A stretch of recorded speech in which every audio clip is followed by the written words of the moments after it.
Masih lagi saya Osha Basri dan kita ada Dr. Emilia Mad, pensyarah kanan di program kaunseling Timbalan Dekan Hubungan Industri dan Masyarakat di Fakulti Sains Kognitif dan Pembangunan Manusia Universiti Malaysia Sarawak UNIMAS yang akan bersama-sama anda yang sedang menyaksikan kami di rumah dalam anda bahagia. Baiklah, kita nak tanya terus dengan Dr. Emilia untuk soalan kita yang pertama dan saya pasti Dr. Emilia sudah berada di talian. Hello Doktor. Hello Osha. Doktor, apa khabar hari ini? Alhamdulillah, Osha sehat? Sangat-sangat sihat, Doktor. Insecurity ni apa sebenarnya? Sebab orang selalu cakap, oh saya insecure lah. Dan apa sebenarnya faktor-faktor yang mencetuskan rasa insecurity selain daripada apa yang saya sebutkan tadi? Insecurity ataupun perasaan yang tidak rasa selamat, bila kita sebut perasaan, dia akan berkaitan dengan emosi kita.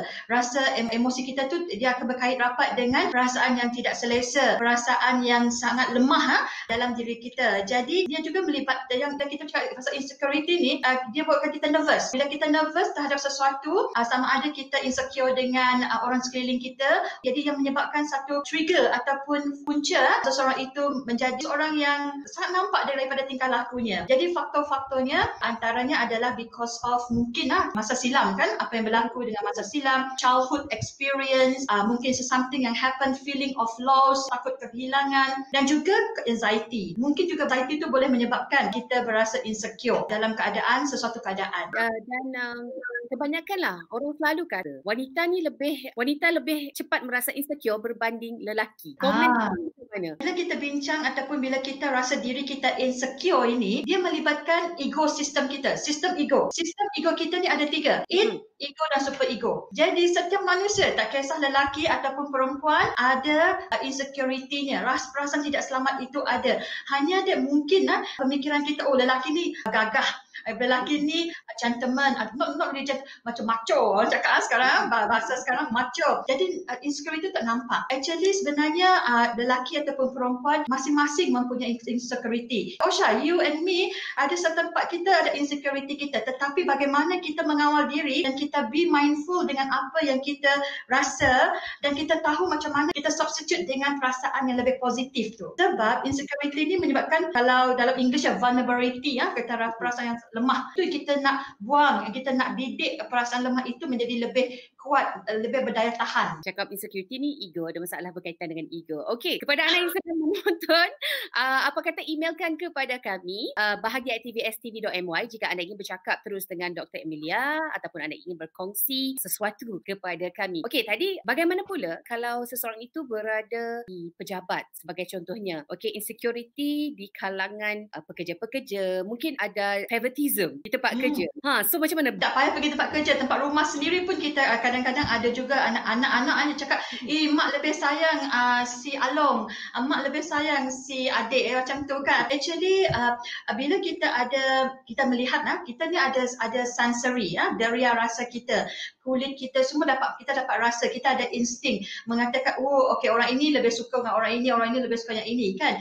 Jadi that instinct actually dia macam shaking the insecurity kita tadi, dan dia akan mengganggu kita punya keyakinan diri. Jadi kalau kita mempunyai keyakinan diri yang bagus, yang tinggi, apa yang berlaku di pejabat, walau apa berlaku di persekitaran kita tak tahu benda itu tidak sihat. Okey, kita nak sesuatu yang lebih sihat pada diri sendiri. Yang ini tak penting benda ni, tapi ada juga individu yang ambil kisah because mereka terlalu sensitif kepada keadaan tersebut because of the insecurity dalam diri mereka tadi. Jadi kalau saya nak sebut sikit tentang locus of control ni, kawalan locus kita, dan setiap kita punya kawalan locus kita, di mana kawalan locus ini yang memainkan peranan yang sangat penting untuk whether tinggi ke tidak kita punya insecurity ini. Jadi kalau kawalan kita bagus, tinggi, insecurity itu boleh jadi secure. Kita boleh berfikir dengan cara lebih baik lagi.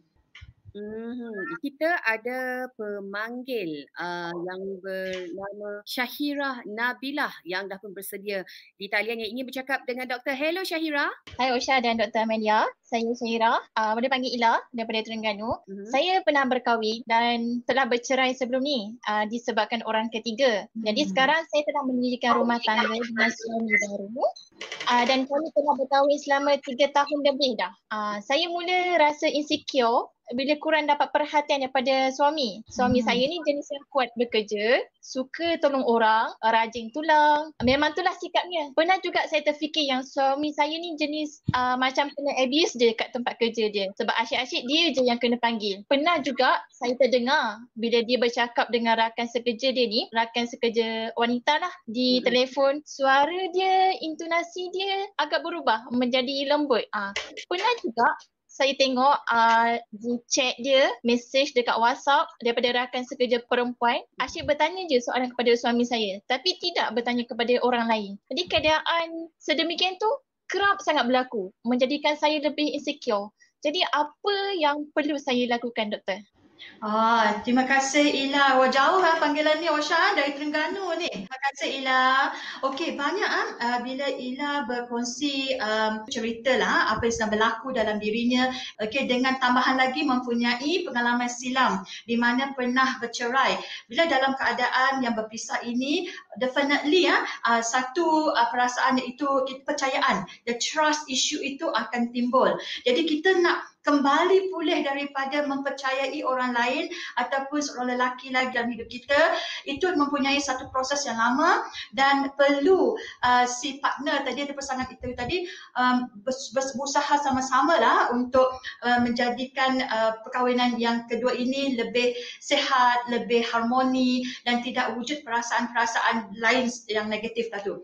Jadi terdapat banyak isu tadi. Mungkin saya boleh pick up sikit-sikit saja. Lama sekali di tempat kerja si suami pula selalunya asyik, tak tahu lah, perkataan abuse yang digunakan satu perkataan yang sangat strong. Mungkin saya anggap dia sebagai bully lah. Bully buat kerja ni, tak ada orang lain lagi. Si suami yang buat kerja. Jadi dia rasa macam, apa ni, kenapa suamiku sahaja yang buat kerja kan? Tambahan lagi bila suami tu rajin buat kerja, ramai pula si wanita-wanita di sekelilingnya berasa, hebat lelaki ni kan. Jadi mereka mudah, mungkin personality si suami juga adalah seorang yang friendly, beramah, sentiasa menolong orang. Itu yang diceritakan oleh Puan Ila tadi. Bila kita berada dalam keadaan yang negatif, situasi yang negatif, emosi yang negatif dan tiba-tiba kita melihat keadaan ini dengan si suami tadi kan, yang Puan Ila lihat tingkah laku suami yang mencurigakan ke apa kan. Jadi sebagai seorang isteri, sebagai seorang perempuan wanita, kita ada insting. Lelaki pun ada insting definitely, tapi dalam kes ini kita wanita kan yang caller kita. Bila melihat keadaan yang lebih kurang sama seperti masa lalu, jadi timbul, trigger balik, jadi dia rasa jadi takut. Perasaan takut itulah yang menyebabkan, memang kita boleh panggil paranoid. Jadi dia mula rasa tidak selesa, dia mula rasa tidak selamat. Dalam program-program lepas pun, episod lepas saya selalu katakan, it's best to communicate. Jadi tadi Puan Ila dah mention, dia berkahwin baru 3 tahun kan. Jadi dalam 3 tahun ini adalah proses adaptasi kan. Jadi mungkin masa belajar the true colours of the partner. True colour ini sangat penting. Macam mana kita nak menerima, itulah salah satu ujian yang kita perlu hadapi. Dan kalau ada something yang tak betul yang insting kita say something, insting ni bagus juga, rasa kita ni bagus juga, sebab ia menunjukkan kita diancam secara psikologinya, kita diancam secara emotionally-nya kan. Jadi kita, it's good to communicate with the partner. Okey, jadi anda yang ingin menghubungi kami, yang ingin bercakap dengan Dr. Emilia Madihi, silakan emailkan kepada kami di bahagia@tvstv.my. Kita akan kembali seketika nanti. Jangan ke mana-mana, terus kekal bersama kami. Anda masih lagi menyaksikan Anda Bahagia bersama saya, hos anda Osha Basri, dan kita bersama dengan Dr. Emilia Madihi. Hari ini kita membincangkan tentang insecurity, sama ada dekat tempat kerja, dalam hubungan dan sebagainya. Terima kasih yang menghubungi kami melalui email bahagia@tvstv.my, dan seperti yang saya janjikan tadi, kita dah ada pemanggil yang dah pun bersedia untuk bercakap dengan Dr. Emilia. Kita ada Aisyah di talian. Hello Aisyah. Nama saya Aisyah, saya dari Penang. Saya telah didiagnos dengan penyakit kanser pada tahun 2018 dan akibat daripada keadaan itu, fizikal saya telah berubah. Mata saya seperti masuk ke dalam akibat rawatan dan pembedahan dan badan saya mendadak naik akibat kesan ubat-ubatan. Sekarang ini, rawatan telah selesai namun perubahan fizikal saya itu membuatkan saya kurang yakin diri, merasa tidak sempurna dan saya takut saya tidak dapat membahagiakan suami saya kerana perubahan ini. Terima kasih Aisyah dari Penang dari Pulau Pinang, jauh-jauh caller kita hari ini Aisyah. So, jadi sama sekali ialah bila kita bercakap tentang kanser, kanser ini telah menjadi satu penyakit yang common tetapi memang dapat diubati tetapi mengambil masa yang sangat lama bergantung kepada badan diri kan, badan masing-masing individu tersebut. Jadi definitely bila kanser tersebut tadi Puan Aisyah tidak mengatakan what type of cancer kan, tapi dia mengatakan mata dia masuk ke dalam atas ubat. Ada orang yang jatuh gugur kan ataupun dikurus ke apa kan. Jadi perubahan-perubahan fizikal ini definitely akan mengganggu tasi sebab itulah perubahan yang ketara. Jadi perubahan ketara ini berlaku pada diri pesakit dan juga orang sekeliling. Jadi in my opinion berkaitan dengan Puan Aisyah punya statement tadi, dia takut dia rasa tidak yakin diri untuk membahagiakan suami beliau. Jadi definitely masa berkahwin maksudnya sempurna memang walaupun kita tak sempurna tetapi lengkap yang dapat diterima. Okay, so penerimaan tanpa syarat mungkin boleh diaplikasikan balik. Okay, sebelum kita menerima, pertama sekali Puan Aisyah perlu menerima dirinya dahulu. Itu penting. Sebab kalau tadi dia menyatakan bahawa kurang yakin diri, it's not only dia mempunyai hubungan dengan suami, tapi dirinya dulu. Kita perlu tahu diri kita. Tahap keyakinan diri kita apabila kita sakit, adakah kita telah menerima keadaan kita ini? Adakah kita telah mungkin okay, I'm fine, I'm good. As long as I masih hidup, I masih dapat tengok suami, I dapat tengok si anak-anak ke keluarga, saya bersyukur. Jadi my point dekat sini adalah bersyukur yang kita masih hidup. Contoh bila kita mempunyai pasangan ataupun ahli keluarga, orang sekeliling kita hidup ni berpasang-pasangan, itu pasti. Dan juga kita hidup ini berkeluarga, kita hidup ni bermasyarakat. Jadi kita bukan seorang. Bila kita cakap tentang insecurity ini, kita takut kita akan ditinggal seorang-seorang. Actually itu adalah pemikiran kita yang negatif dan tidak rasional Jadi kita nak macam mana kita hendak betulkan diri kita dulu, betulkan pemikiran kita dahulu. Itu yang penting. Betulkan emosi kita dahulu. Lepas itu barulah heart to heart talk. Saya sukalah Osha kalau pasangan ahli keluarga dapat heart to heart talk. Sangat penting. Sekarang ni kurang kita heart to heart talk tu. Hati ke hati. Cakap melalui gadget saja sekarang ni. Gadget tu human touch. Human touch is very important. Kalau dalam bidang counselling, dalam sesi counselling kami tidak boleh sentuh klien tetapi bila kami couple berada dalam satu sesi ataupun di mana-manalah pasangan-pasangan ahli keluarga, kita menggalakkan human touch ini because this is the magic touch, this is mungkin ubat yang paling mujarab yang kita rasa wah, I feel love kan. Dalam program kita anda bahagia kan, kita nak rasa bahagia itu walaupun kita berada dalam keadaan yang susah. Mungkin waktu ini Puan Aisyah susah, mungkin waktu ini pasangannya juga susah, tetapi bila susah bersama-sama, senang bersama-sama dengan atas dasar kesyukuran, itu sangat penting. Niat itu sangat penting juga. InsyaAllah sokongan itu ada. Tetap ada. Dan saya suka sekali memetik kata-kata doktor tadi human touch itu penting. Dan saya sendiri pun dapat merasakan yang sebagai contohnya kalau kita pasangan suami isteri kan, kalau kita dipimpin tangan, dipegang tangan tu kan, kalau suami kita pegang tangan kita macam ni, kita dapat rasakan kasih sayang itu penuh tau. Kita dapat rasakan I am wanted, I am loved, I am important. Tapi kalau kita jarang berpegangan tangan lah, sebagai contohnya tangan lah yang paling senang kan, nak tidur pun peganglah tangan. Sebab itu sekan sebagai salah satu resepi untuk mengembalikan lagi keyakinan diri kita. Mungkin kita terabai ke siang hari sebab tak ada orang nak, sebab kita kat rumah, suami bekerja, jadi kita rasa macam kurang kasih sayang kan. Tapi kalau boleh dekat tempat tidur walaupun sebelah-sebelah tu, peganglah tangan. Yes, betul. Dah sah dah tu. Okey, bagaimana pula jika seseorang itu kalau mereka pernah mengalami pengalaman silam yang lalu, baik dari segi perhubungan ataupun mungkin dari segi perniagaan. Ada orang insecure juga. Kalau nak buat joint venture business pun dia jadi insecure. Dengan sekarang ni macam-macam scammers. Ekonomi kita kan macam-macam je sekarang ni kan. Jadi macam untuk seseorang itu mengembalikan keyakinan mereka, I would say dari konteks bisnes pula lah. Sekarang ini banyak jenis bisnes kan, dan pihak kerajaan juga telah menggalakkan kalau bagi bisnes bagi orang yang mempunyai perniagaan online bisnes kan, perniagaan atas talian. Sebab itu adalah salah satu new norma baharu kita yang kita sekarang tengah explore ataupun terokai. Jadi kita dalam hidup inilah Osha, saya melihat macam ni lah. Dalam hidup kita ini adalah satu perjalanan. Dalam perjalanan itu, kita akan berjumpa dengan ramai orang, ramai kerana orang yang kita sayang, orang yang kita percaya pun mungkin mengkhianati kepercayaan itu, mengkhianati kasih sayang kita itu. Okay? Jadi, kita belajar daripada kesilapan. Learn by the mistakes itu sangat penting. Jadi, bila kita learn by the mistakes, jadi to me, itu dah proses untuk kita meningkatkan kebijaksanaan.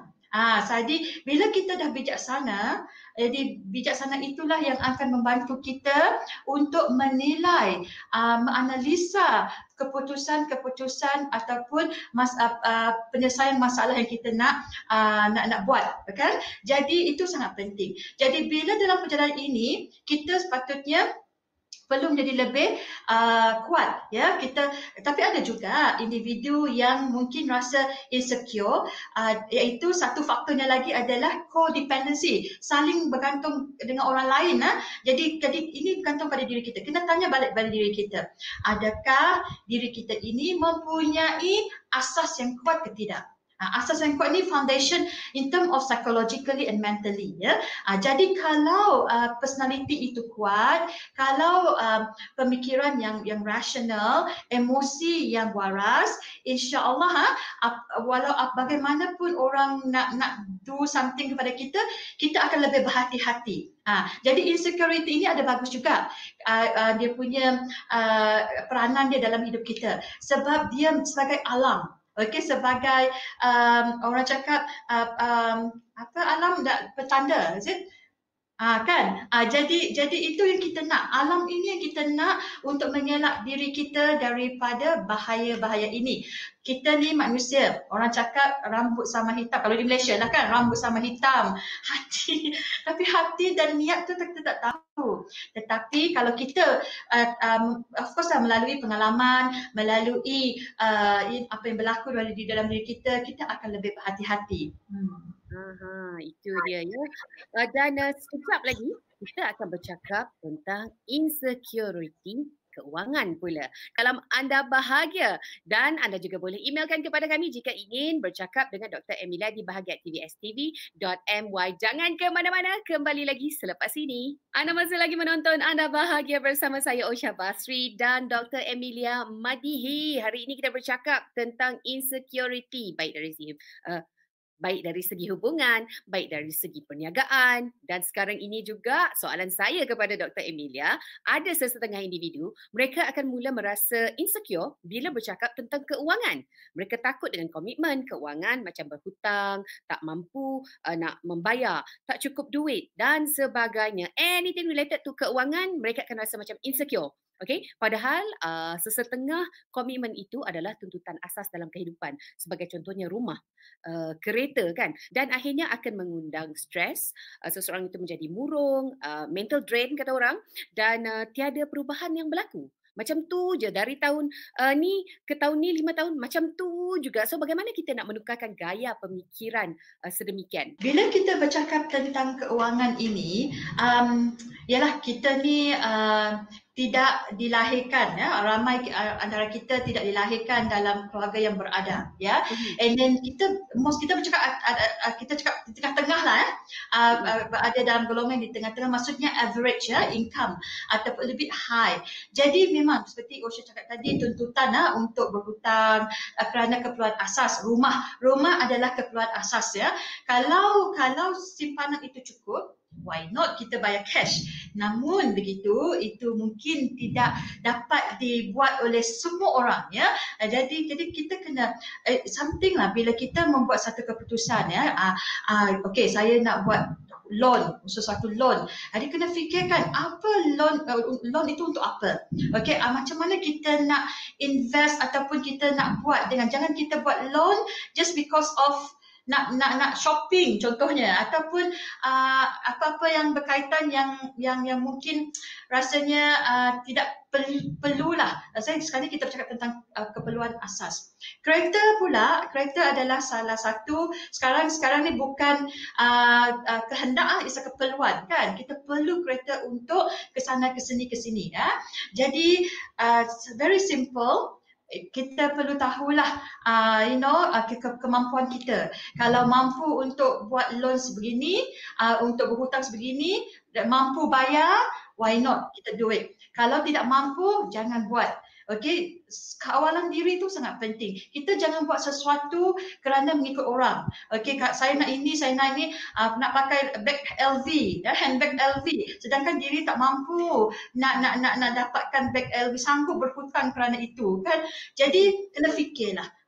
Kita kena waras dalam membuat keputusan dalam hal ini. Sebab bila kita berada dalam keadaan kelompok sosial yang begitu dan diri kita tidak dapat suit dengan keadaan tersebut, rasanya kita perlu tahu diri kita dulu. Okay, it's okay to be in the situation, tetapi kena tahu we need to be very strong inside itu. Itu dia, terima kasih. Baiklah, sebelum kita mengakhiri sesi kita kali ini, mungkin ada pesanan ataupun tips lah ya untuk penonton-penonton dan untuk saya juga ni supaya kita sentiasa kekal positif kalau kita merasakan insecure pada diri kita sendiri. Macam mana nak stay positif dalam rasa insecure, dibelenggu dengan rasa insecure tu?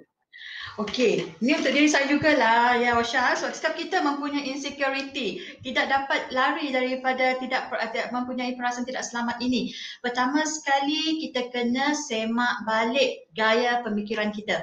Alright, kalau gaya pemikiran kita itu kurang sehat ataupun tidak sehat, maksudnya sentiasa mempunyai pemikiran negatif dan mempunyai emosi yang sangat negatif, jadi kita perlu tahu untuk tukar perasaan tersebut, untuk tukar pemikiran tersebut. Contohlah bila kita dekat insecurity, antara perasaan lain adalah kegelisahan, antara lain lagi ketakutan. Jadi kita kena cakap perkara ini, perasaan ini. Kenapa rasa bimbang, kenapa rasa risau, kenapa rasa tidak rasa selamat, kenapa rasa ketakutan. Jadi bila kita dah bercerita, bila kita dah tahu apa puncanya, dan daripada situ kita cuba untuk selesaikan masalah tersebutlah. Bila jadi masalah, maksud saya masalah ini mungkin akan menyebabkan mengganggu kesihatan mental kita. Itu yang kita tak nak. Kita nak jadi bahagia. Bila seseorang itu pernah mengalami sesuatu situasi yang orang cakap tidak elok lah atau tidak baik, jadi dia berhak untuk hidup dengan lebih baik dan bahagia sekarang ini, okey, dan juga untuk masa depan ya. Kita nak hidup dengan cara baik, sehat dan bahagia. Itu yang matlamat utamalah, dunia dan akhirat itu kita nak. Kalau kita rasa tak sihat, quickly berjumpa dengan profesional, Osha. Okey, itu dia tips dan pandangan untuk anda semua yang sedang menonton kami daripada Dr. Emilia Madihi, pensyarah kanan di program Counselling Timbalan Dekan Hubungan Industri dan Masyarakat di Fakulti Sains Kognitif dan Pembangunan Manusia Universiti Malaysia Sarawak, dengan topik kita hari ini, insecurity. Dan insecurity ni sebenarnya jika tidak dibendung akan mengakibatkan sakit mental. Okey, untuk menanganinya kita harus memiliki keinginan dalam diri kita untuk melepaskan keresahan dan bergerak ke depan. Kita tak boleh dwell dalam past kita. Okey, kita harus move forward. Okey, dan motivasi diri anda sendiri untuk lebih percaya kepada diri sendiri, lebih berkeyakinan terhadap kemampuan diri, dan sangat-sangat berpotensi anda mempunyai nilai yang tinggi. Anda harus percaya itu, okey? Jadi kenapa tunggu lagi? Berubahlah ke arah yang lebih positif sekarang dan terus cekal, okey? Sekian saja daripada kami dalam Anda Bahagia untuk episod kali ini. Emailkan kepada kami sebarang pertanyaan, persoalan, komen ataupun respon anda yang mungkin belum menemui jawapan melalui email di bahagia@tvstv.my. Sampai di sini saja Osha bersama anda. Jumpa lagi di lain hari, di lain waktu, episod akan datang. Bye!